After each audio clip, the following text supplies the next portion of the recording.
This G20 meeting takes place in a moment of high tension, high political tension.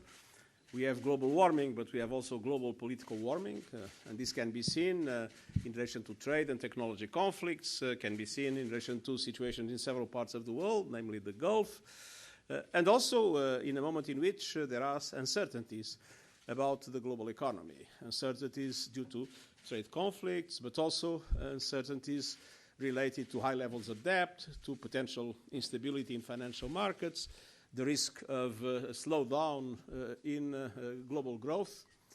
And obviously, in a situation like this, and even if I pay tribute to the very committed engagement of the government of Japan and the Prime Minister of Japan for meaningful conclusions of the summit, it is clear that it will be very difficult to have a breakthrough in relation to some of the most difficult challenges that the international community is facing. But of course, the UN is not part of the G20, we are not members of the G20, but I am grateful for this opportunity to address the leaders and to convey them our concerns. And I would today essentially mention two. First, climate change. Second, the implementation of the Agenda 2030, and in both, we are lagging behind. Climate change is running faster than what we are. We are seeing heat waves in Europe, drought in Africa, storms happening also in Africa or in the Caribbean, even the United States. We are seeing a multiplication of natural disasters that are becoming more intense, more dramatic, with worse humanitarian consequences and more frequent. And we are seeing glaciers melting, corals bleaching, the Arctic with the lowest levels ever in relation to the covered part by ice. We see the melting in Greenland and in Antarctica extremely worrying. And so all the analyses that can be made show the situation in practical terms is worse than what we could have forecasted, and the political will has been fading. And this is a paradox that needs to be addressed. Now, I believe in science. I believe in what has been considered by the IPCC report the most valid scientific position today, which is that we need to make sure that we do not reach more than 1.5 degrees Celsius of global warming at the end of the century. And for that we need to be carbon neutral in 2050, and we need to have a much more ambitious expression by governments and other actors of their commitments when the national determined contributions will be reviewed in 2020. And that is the reason why I'm convening a climate summit in New York in September, and that is the reason why I'll be appealing to the leaders here in relation to a much stronger commitment of their countries for climate action. And there are many aspects that are absolutely essential on these, putting a price on carbon, ending subsidies to fossil fuels, not accepting the idea that we still have an acceleration of the construction of coal power plants, and many other aspects that are extremely relevant in order to make sure that we are able to abide by what the scientific community is telling us is absolutely essential to rescue the planet. And then, in relation to the Agenda 2030, it is clear that we are lagging behind.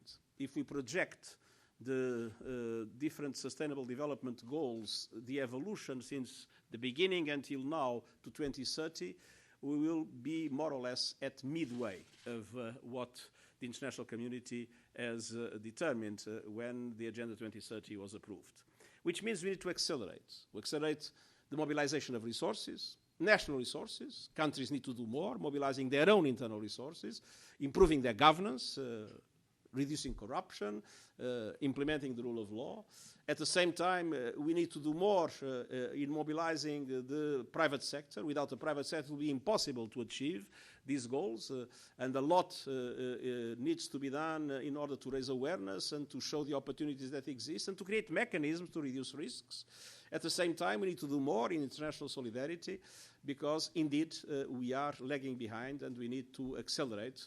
And this will be, again, one of the objectives of the summits that we will convene in September together with the Climate Summit, both about the Sustainable Development Goals and about the aspects related to the high-level political forum among member states and about the financing for development.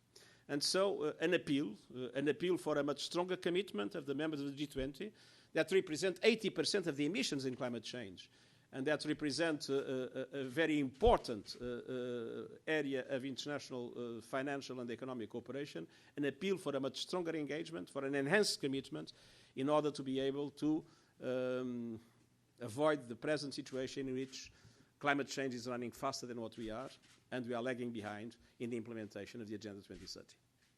Thank you very much. We have time for a few questions. The hand in the back. Hi, I'm Takagi from Kyodo News, Japan's news agency. Thank you for this opportunity. This afternoon, presidents of the United States and Russia are supposed to meet here in Osaka, I guess. And United States and? Here, President of Russia and Russia, President of the United States will meet. And I guess they will discuss non-proliferation and nuclear disarmament issues. And because of their confrontation, the INF Treaty was suspended, and the New START nuclear arms treaty is also at risk. So what is your messages for two nuclear weapon states and your views on NPT review conference, which will be held in New York next year? And secondly, Japan is the only country to have come under nuclear attack in Hiroshima and Nagasaki, as you know. So what would you expect from Japan to do on this issue? I was in Nagasaki, as you know, in the Memorial Day of the atomic bomb that fell in Nagasaki, and this is a matter of great concern to me. There was important progress during the Cold War in order to establish some mechanisms of disarmament and some mechanisms of control. And unfortunately, we are witnessing the possibility of those mechanisms being dismantled without anything to replace them. And this is, of course, a matter of great concern to me. I do believe that non-proliferation is essential. A world in which nuclear weapons or others, chemical weapons, proliferate is a world that becomes much less safer. Non-proliferation is essential, but I see non-proliferation always linked to the disarmament agenda. So my appeal is for a solution of the problem of the NPT and for the start of negotiations about the renewal of the New START. And the New START is not only important in relation to the weapons themselves, but in relation to the mechanisms of control that were established, and if dismantled, would strongly increase global insecurity. So I do believe it is absolutely essential for that disarmament agenda and that non-proliferation agenda to be taken seriously. And of course, the role of the Russian Federation and the United States is essential. And I hope that it will be possible to have a breakthrough in relation to this in the months and short period of years to come. James Bayes, Al Jazeera. Secretary General, tensions between the US and Iran continue to rise. As you know, Iran is expected soon to breach its caps under the 2015 nuclear deal on the enrichment of uranium. What is your message to Iran and to the US? And even though Iran is not here, could this be a venue where you could make progress?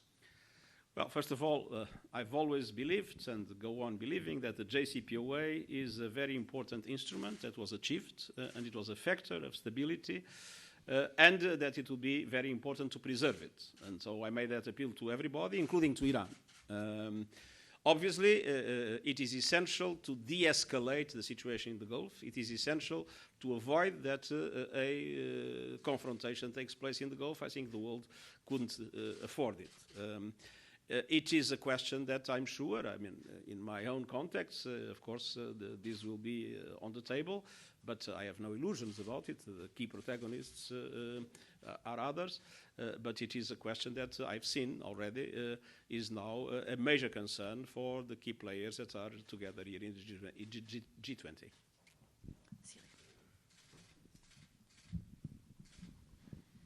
Thank you. Celia Mendoza, Voice of America. Secretary General, you were at one point the High Commissioner for Refugees, and we have seen that the subject is being brought up again because of the situation on the border between the United States and Mexico, and also because of what is happening in Venezuela. You have been closely following what happens in the region. Lately, the images of a children dying with her father in the river.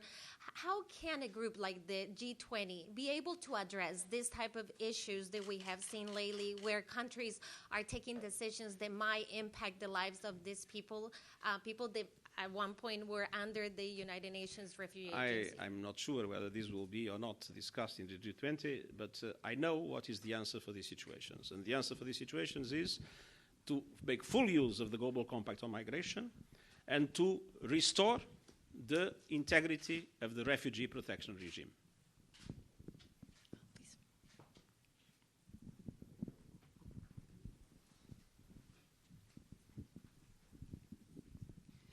I'm a reporter with China Today. We know the digital economy has been included into the leaders' topic. So what do you think about the G20's role in establishing a necessary global governance system about the digital economy? About the digital economy, and what actions the UN will take to facilitate the healthy development of digital economy? Thank you. We have just had the conclusions of a high-level panel on digital cooperation that I have appointed. It is clear that, first of all, we need to recognize that with the digital economy and with artificial intelligence, there will be a huge impact in the global economy. We'll see a massive destruction of jobs and a massive creation of jobs, but the jobs will be different. So there must be, and the G20 can play a very important role on that, a strong commitment to guarantee that countries are able, through education, through lifelong learning, through new forms of social protection, through regional programs and job creation programs, to minimize the negative impacts of that change and to, at the same time, optimize the positive contributions of the fourth industrial revolution. On the other hand, there are questions related to cybersecurity that need to be addressed. There are questions related to peace and security, namely, as you know, I've been very clearly in favor of a ban to autonomous weapons that would be able to kill without human interference in their decisions. So there is a lot of things that will have to be discussed in different fora, from the committees of the General Assembly of the United Nations to the discussions among the different stakeholders, companies, governments, research centers, etc. So there's a lot to be done, but I believe that some of these aspects fit perfectly in the agenda of the G20. Last question. Secretary General Keir Simmons from NBC News. You haven't mentioned President Trump by name, but many of the disagreements among the leaders here revolve around President Trump, Iran, trade, climate change. To what extent do you hold President Trump responsible for the disagreements among the leaders here at the G20? Well, I think that it is very important that the dialogue that is foreseen between the presidents of China and the US, that is probably the most relevant bilateral meeting that will take place in this G20, will lead to a success.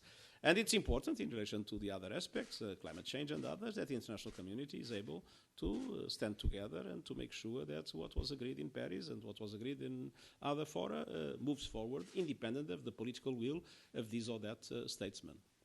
Thank you very much. Thank you very much.